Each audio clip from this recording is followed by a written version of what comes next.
I think it's better if you stay behind this time, honey. We don't want you feeling overwhelmed. And besides, someone needs to keep an eye on the house."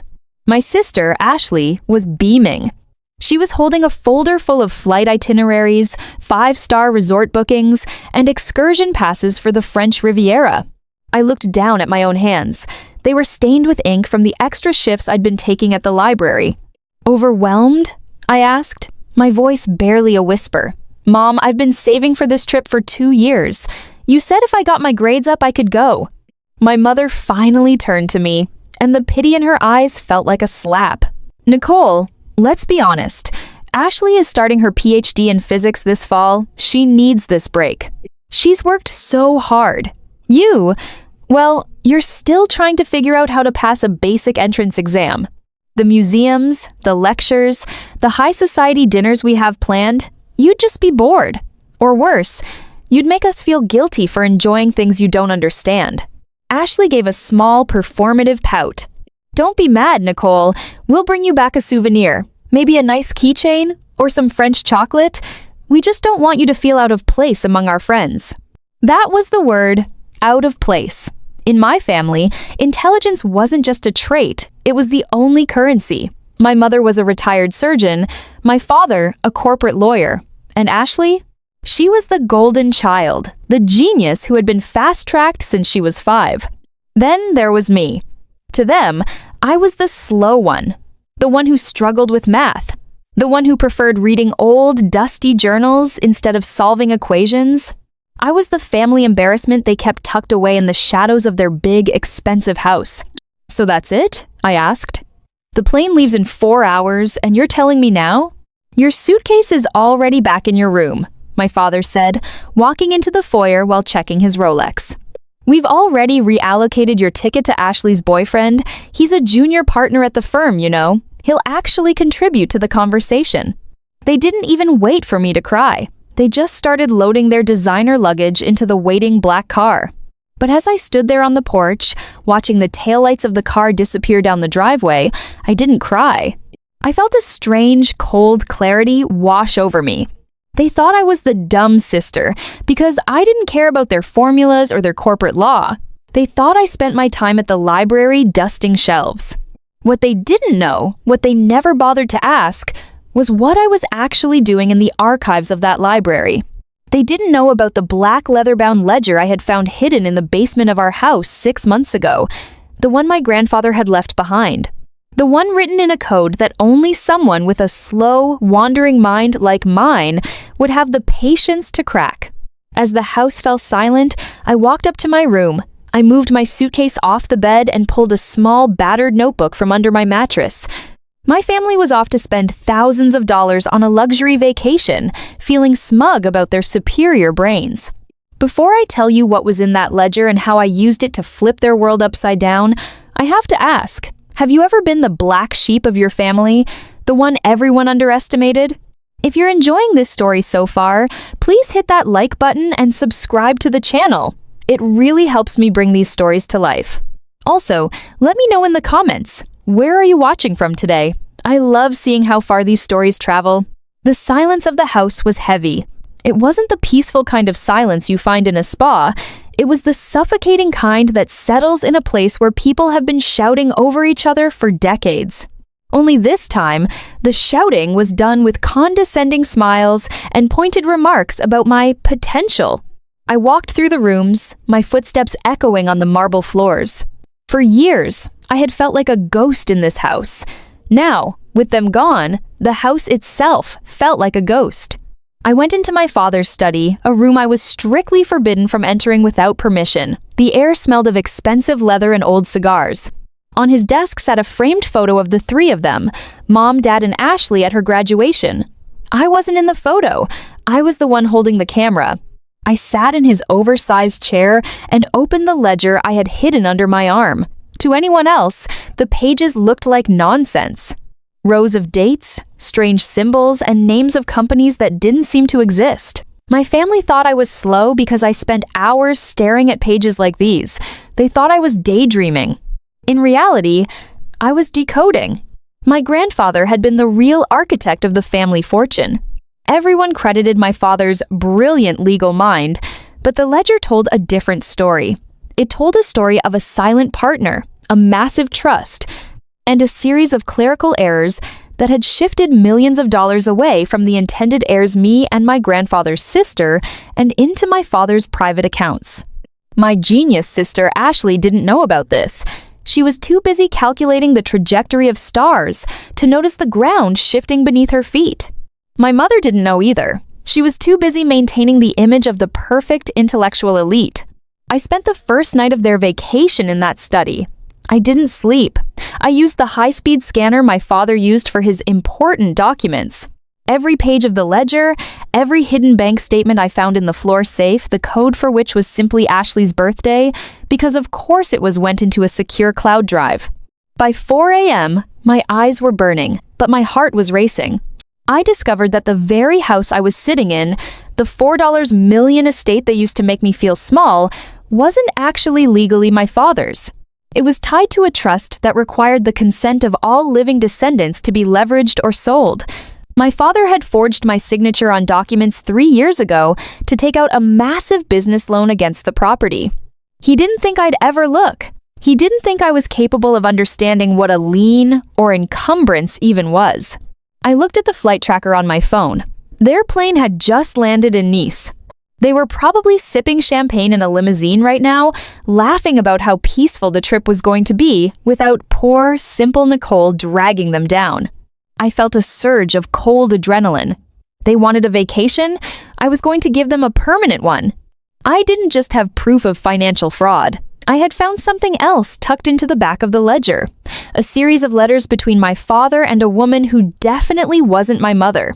The dates lined up with the weeks he told us he was sequestered for a high-profile trial in D.C. The letters weren't just romantic. They were tactical. This woman was a competitor's lead consultant. He wasn't just cheating on my mother, he was selling out his firm's secrets to maintain his lifestyle. The smart man of the house was a traitor, the genius daughter was a puppet, and the perfect mother was a victim of her own vanity. I picked up the house phone and dialed a number I had memorized weeks ago. It belonged to a man named Collins, a retired forensic accountant who had been a friend of my grandfather's before my father pushed him out of our lives. "Collins?" I said, my voice steady. "It's Nicole. You told me to call you if I ever found the black book. Well, I'm sitting in my father's chair, and I've got the whole thing scanned." There was a long pause on the other end. "Nicole, child, do you know what you're doing? If you pull this thread, the whole house of cards falls. You'll be out on the street just like them." I looked at the suitcase they had made me unpack. I looked at the empty rooms that had never felt like home. "No," I said, a small smile finally touching my lips. "I won't be on the street. I'm the only one whose name is still clean. I'm not pulling a thread, Collins. I'm lighting a match." I hung up and headed to the kitchen. I made myself a cup of tea, the expensive kind my mother usually hid in the back of the pantry. I sat at the head of the long mahogany dining table, the seat my father always claimed, and watched the sunrise. I had 7 days until they returned. 7 days to make sure that when they walked back through that front door, they weren't the owners anymore. They were just visitors. And visitors can be asked to leave. Collins arrived at the house at noon the next day. He looked older than I remembered, frail, with silver hair and a sharp, calculating gaze that seemed to peel back layers of reality. He didn't say a word as I led him into the study. He just sat down, put on a pair of gold-rimmed spectacles, and began looking at the files I had displayed on the monitors. "They really did think you weren't looking, didn't they?" Collins murmured, his fingers dancing across the keyboard. "They don't think I'm capable of looking," I replied, leaning against the doorframe. "To them, I'm just part of the furniture, useful for chores, but otherwise invisible." Collins chuckled, a dry, papery sound. "Your grandfather always said you were the sharpest of the lot. He said your sister had a memory for facts, but you had a memory for patterns. Facts can be faked, Nicole. Patterns are the soul of the truth." For the next 6 hours, Collins confirmed everything. The forgery was clumsy, the kind of arrogance that comes from a man who believes no one would ever dare challenge him. My father had leveraged the family estate to fund a series of offshore investments that were currently hemorrhaging money. He wasn't just a fraud, he was a desperate one. "If I report this to the board of his firm now," Collins said, looking at me over his glasses, "he loses his license by Monday. But the house will be seized by the bank to cover the debt." I shook my head. "No, I don't want him just fired, and I'm not losing this house. My grandfather built this place for his family, for the real family, not for a man who treats his daughter like a servant." I pointed to a specific clause in the trust documents we had unearthed. "Look at the secondary beneficiary clause. If the primary trustee is found to have committed a felony involving the trust's assets, control bypasses the spouse and goes directly to the next descendant who hasn't reached their 30th birthday, provided they can prove financial literacy." Collins's eyebrows shot up. "The geniuses clause. Your grandfather put that in there as a joke, thinking it would go to Ashley." "Ashley is 31, I said, my voice cold. "I'm 23. And thanks to those boring hours I spent at the library, I just finished my certification in forensic bookkeeping. I haven't told them. I let them think I was failing my basic exams because it gave me more time to study what actually mattered." The realization hit Collins. A slow grin spread across his face. "You've been playing the long game since you were 18. I've been playing the game since the day my mother told me I was too dim-witted to sit at the adult table," I corrected him. But I wasn't done. While my parents were Instagramming photos of lavender fields in Provence, I began making phone calls. I called the woman from the letters the consultant. I didn't threaten her. I didn't scream. I spoke to her as a professional. I told her I had the logs of the encrypted server my father was using to send her his firm's data. I told her that if she didn't want to be indicted as an accomplice to industrial espionage, she needed to provide me with the one thing I was missing: the recorded meetings of my father promising to tank his own firm's stock. She folded in 10 minutes. Arrogant men like my father always think their mistresses are loyal. They forget that people who help you cheat are usually very good at looking out for themselves. By the end of day 3, I had a digital bomb ready to detonate. I could hear my mother's voice in my head, mocking my limited vocabulary. I wondered how many words she'd have left when she realized her entire life was built on a foundation of stolen sand. I went to my sister's room, the shrine to her intelligence. It was filled with trophies, certificates, and photos of her looking down at me. I took a small, gold-plated trophy for outstanding academic achievement and placed it right in the center of my father's desk. Beside it, I placed a single printed page: the eviction notice. My phone buzzed. It was a text from the family group chat, a photo of them at a Michelin star restaurant. "Wish you were here, Nicole. The wine is exquisite. You probably wouldn't appreciate the notes of oak and blackberry, but it's divine. Love, Mom." I didn't reply. Instead, I sent a single email to the firm's ethics committee and the trust's legal oversight board. Subject: evidence of fiduciary breach and asset misappropriation.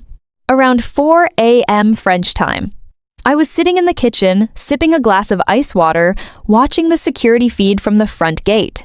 My phone vibrated on the granite counter. It was my mother. I didn't answer. I let it go to voicemail. 2 minutes later, my father called. I let that go too. Then, a flurry of texts hit the family group chat. The intelligent elite were starting to panic. "Nicole, answer the phone. We're at the hotel front desk and they're saying our cards have been flagged for fraudulent activity. Call the bank immediately and tell them we're traveling." I typed back a single sentence. "The bank said the accounts are frozen due to an ongoing investigation. I can't do anything from here." "What investigation?" my father shot back. "That's impossible. Use the emergency fund in the safe. Go to the branch in person. Now." I didn't respond. I didn't need to. I had already changed the combination to the safe, and Collins had already moved the liquid assets into an escrow account held by the trust, an account my father could no longer touch. I spent the rest of day 4 watching them through the digital breadcrumbs they left behind. They had been kicked out of their 5-star resort. My sister Ashley posted a frantic update on her private story about administrative errors and travel nightmares. They had to move to a cramped 3-star hotel near the train station. I could almost see my mother's face, the disgust at the polyester sheets, the horror of having to carry her own bags because they couldn't afford to tip the porter. But that was just the appetizer. The main course was served at my father's law firm. By mid-afternoon, I received a blind copy email from the ethics committee. My father's access to the firm's internal servers had been revoked. His partnership was temporarily suspended pending a full audit. They were already packing up his office. Collins called me, his voice sounding younger than it had the day before. "Nicole, the firm's lead investigator, just called me. They found the server logs you mentioned. They're stunned. They thought he was their most loyal asset." "Arrogance makes people blind, Collins," I said. He thought he was the smartest person in every room, so he stopped checking for cameras. "What's your next move?" Collins asked. "They're going to be boarding a flight home soon. They'll be desperate." "Let them be desperate," I said. "I've already contacted the travel agency. I told them I was the family assistant and that there was a change of plans. I've rerouted their return flight. Instead of the first-class cabin they're expecting, they're booked on a budget airline with a 12-hour layover in a city where they don't speak the language. I wanted them tired. I wanted them frustrated. I wanted them to arrive at this house feeling defeated and small, just like they had made me feel every single day of my life. I went into the living room and began taking down the family portraits. I removed the ones of Ashley's awards. I took down the oil painting of my father looking distinguished.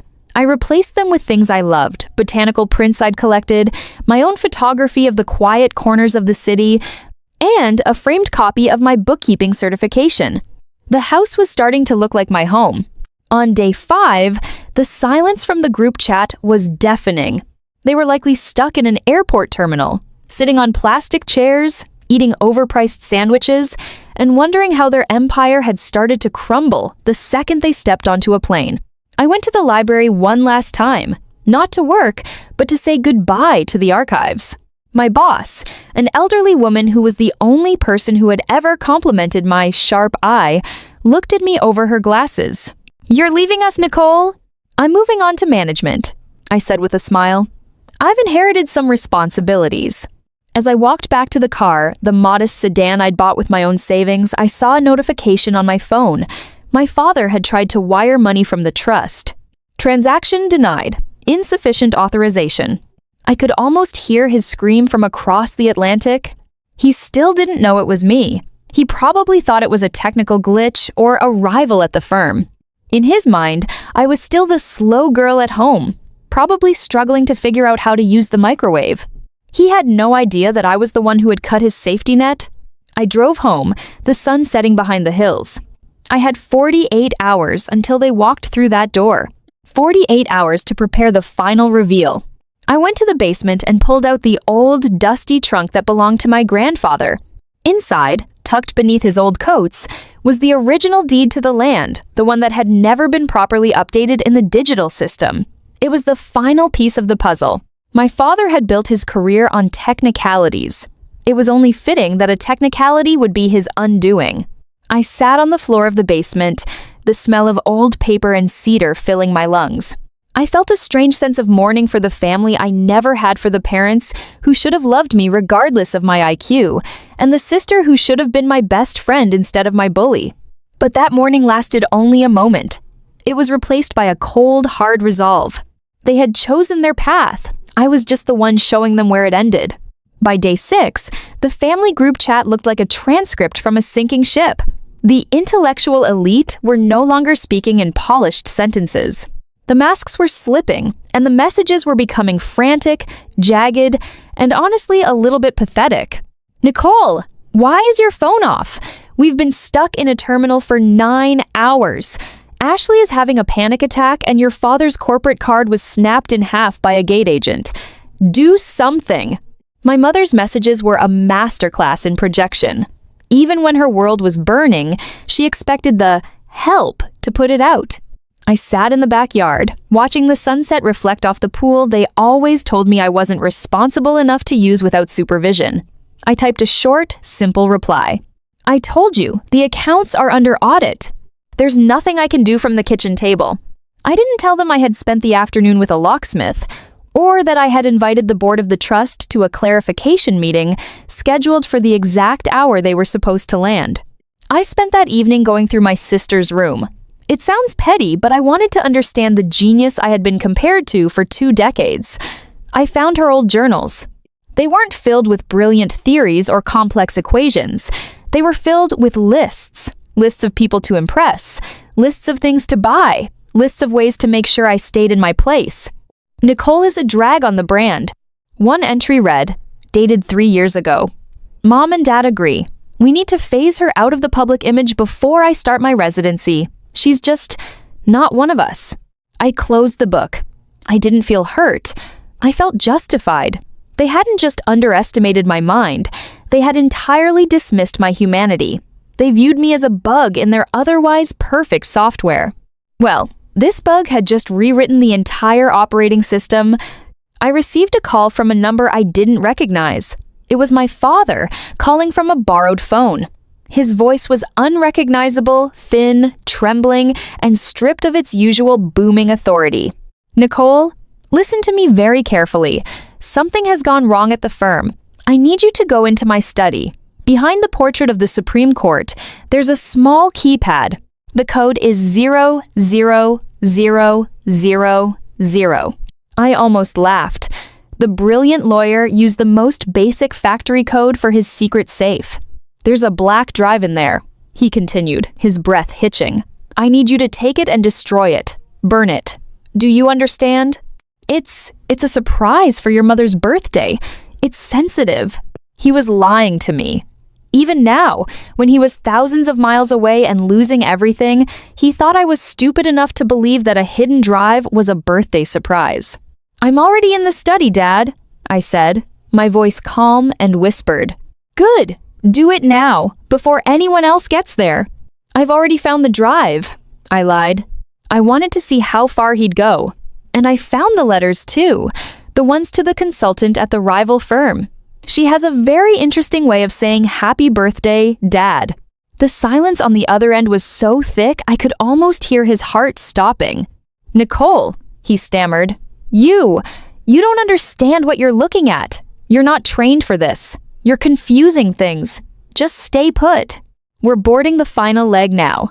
Don't speak to anyone, especially not the police. The police aren't here, Dad, I said, but the auditors are, and Collins is here. He says hello, by the way. The line went dead. He had either hung up or dropped the phone in shock. I spent the rest of the night preparing the house. I set the dining table for 5, not for my family, but for the trust lawyers and the forensic team. I put out the expensive china, the stuff my mother only used for people of substance. I realized then that for my entire life, I had been waiting for their permission to be smart.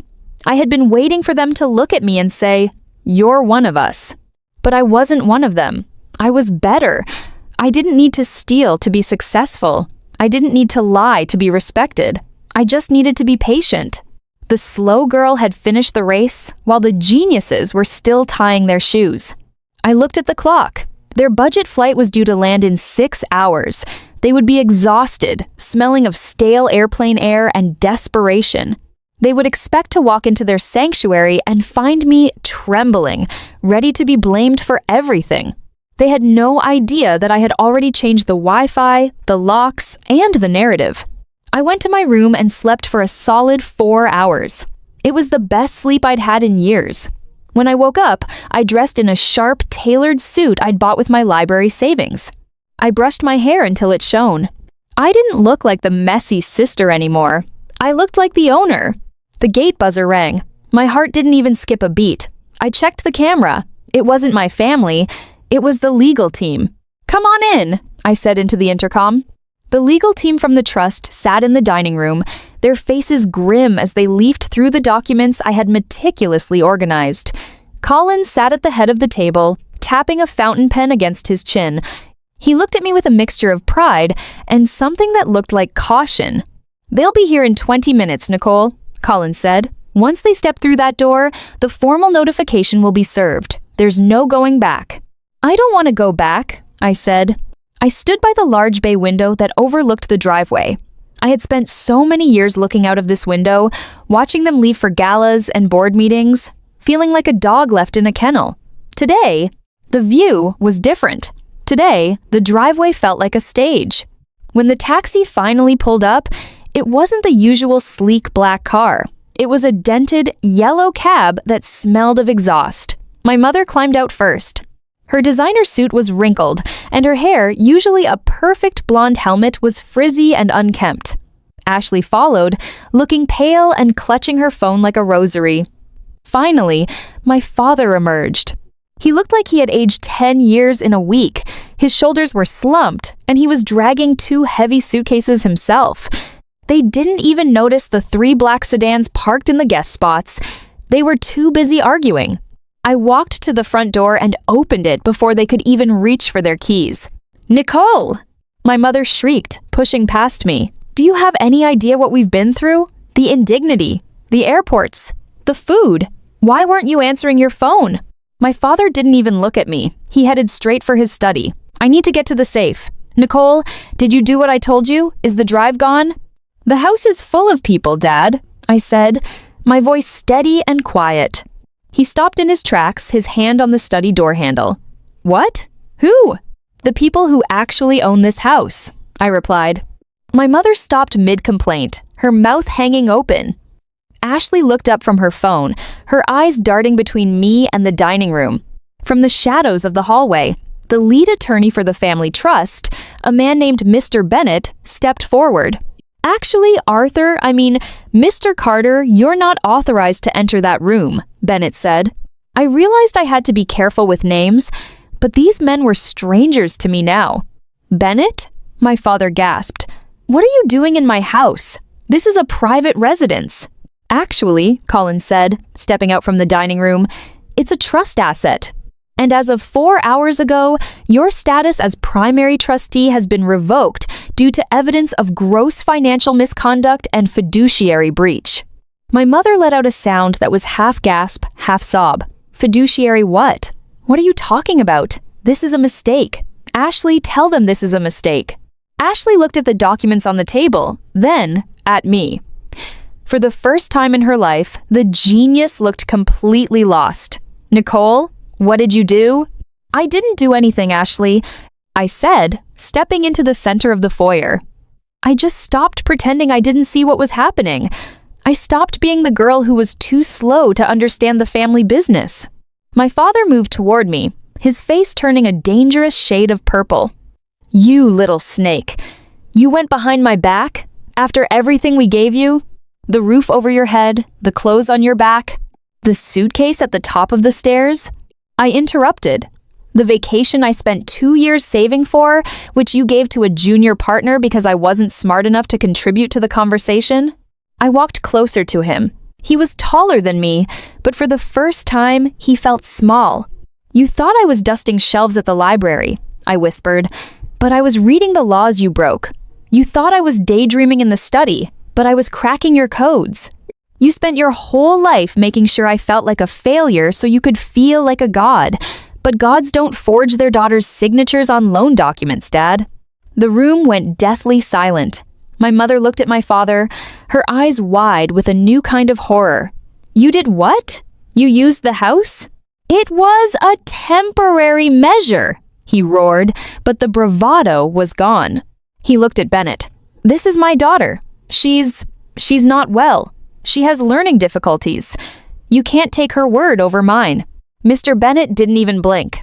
"We aren't taking her word, sir. We're taking the forensic evidence she provided. And the recorded confession from your mistress regarding the trade secrets you sold to the competition." My mother's hand flew to her throat. She looked like she was about to faint. Ashley finally dropped her phone.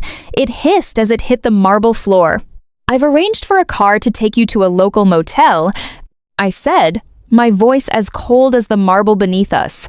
"You have 1 hour to pack what you can carry. The rest will be inventoried and held until the legal proceedings are finished." "You're kicking us out?" Ashley screamed. "This is my home. I have my PhD interviews next week." "Then I suggest you study for them in a quiet motel room," I said, "since you're so much better at studying than I am."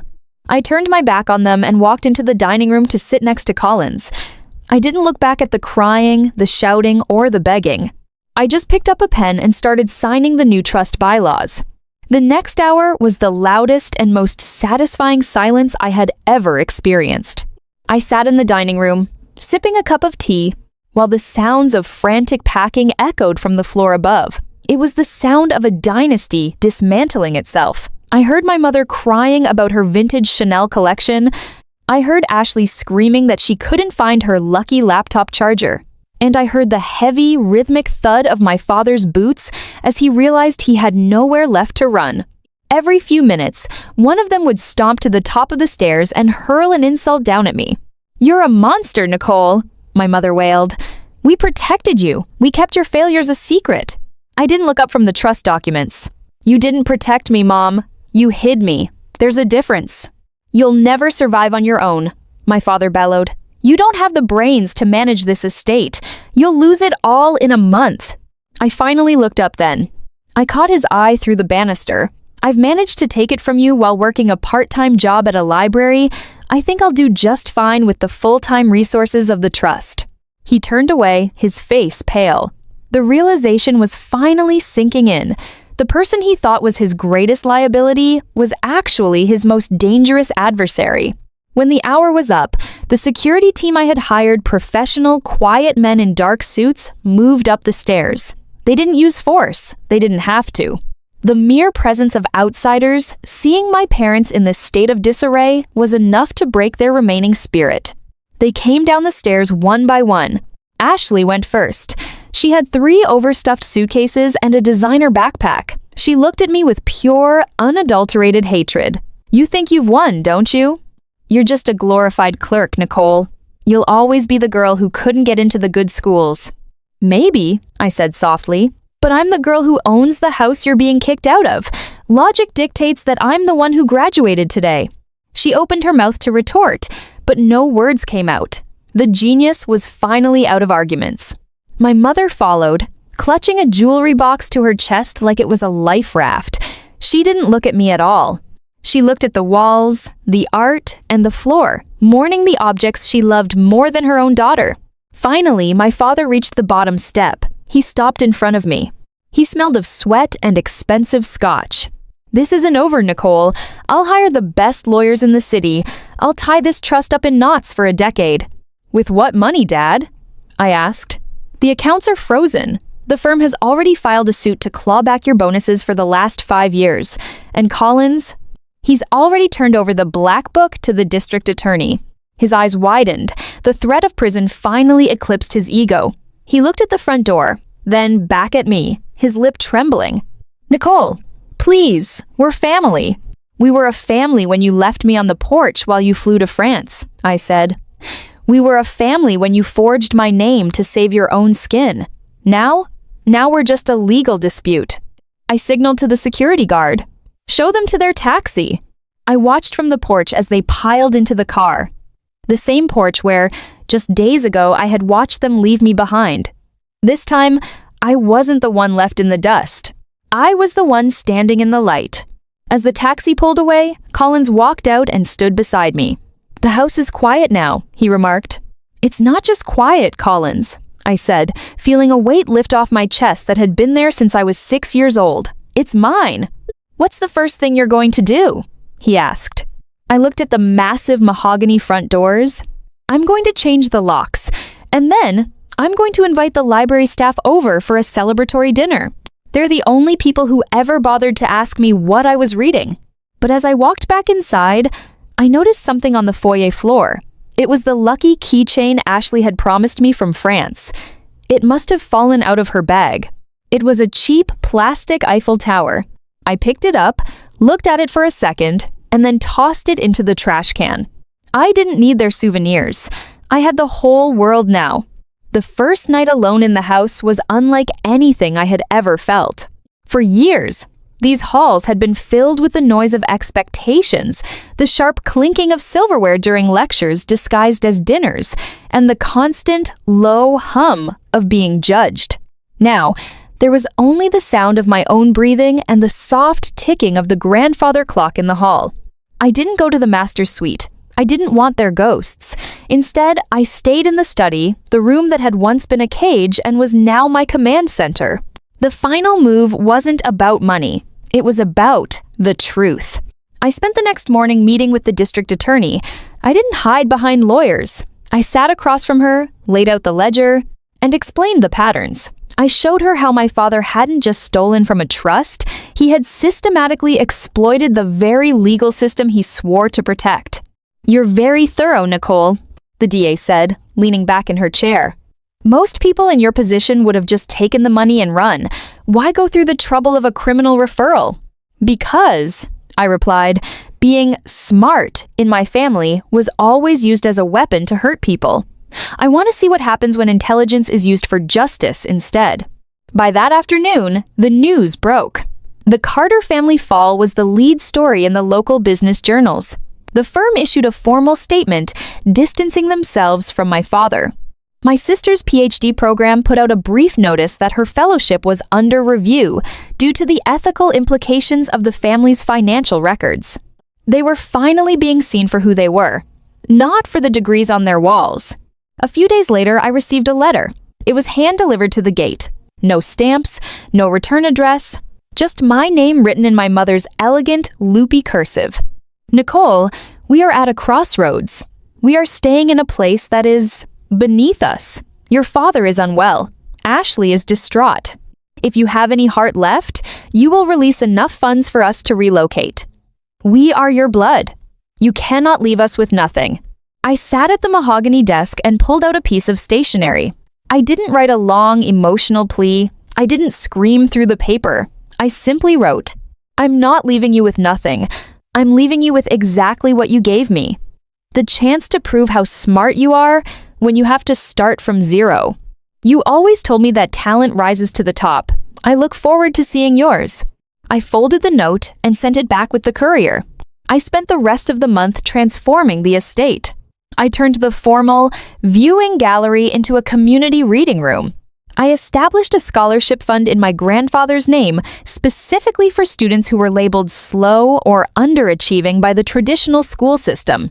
I wasn't just the girl from the library anymore. I was the architect of something new.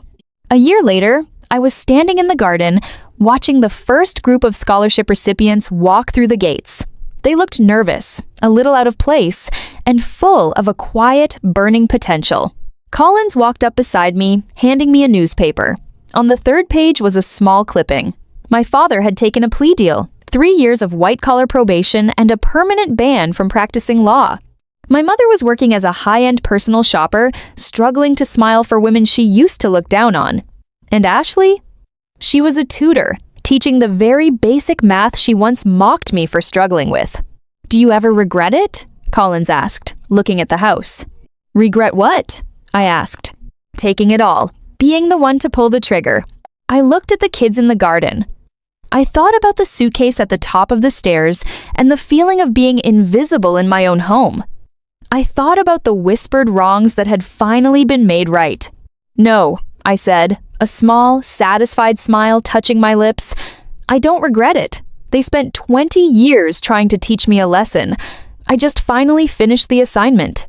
Success isn't about the loudest voice in the room or the most impressive title. It's about the quietest person in the room being the only one who knows the exit. They thought I was the one left behind, but in the end, I was the only one who truly made it home. It's funny how the people who try to keep you in the dark are usually the ones most blinded by the light when you finally turn it on. If this story resonated with you, or if you've ever been underestimated by the people who were supposed to support you, please hit the like button and subscribe. It means the world to me and helps this channel grow. Comment below. What was the most satisfying moment of the story for you? And I need you to tell me your story. I read every single comment. If you want to hear another story about a hidden truth coming to light, click the video on the screen right now. You won't believe what happened.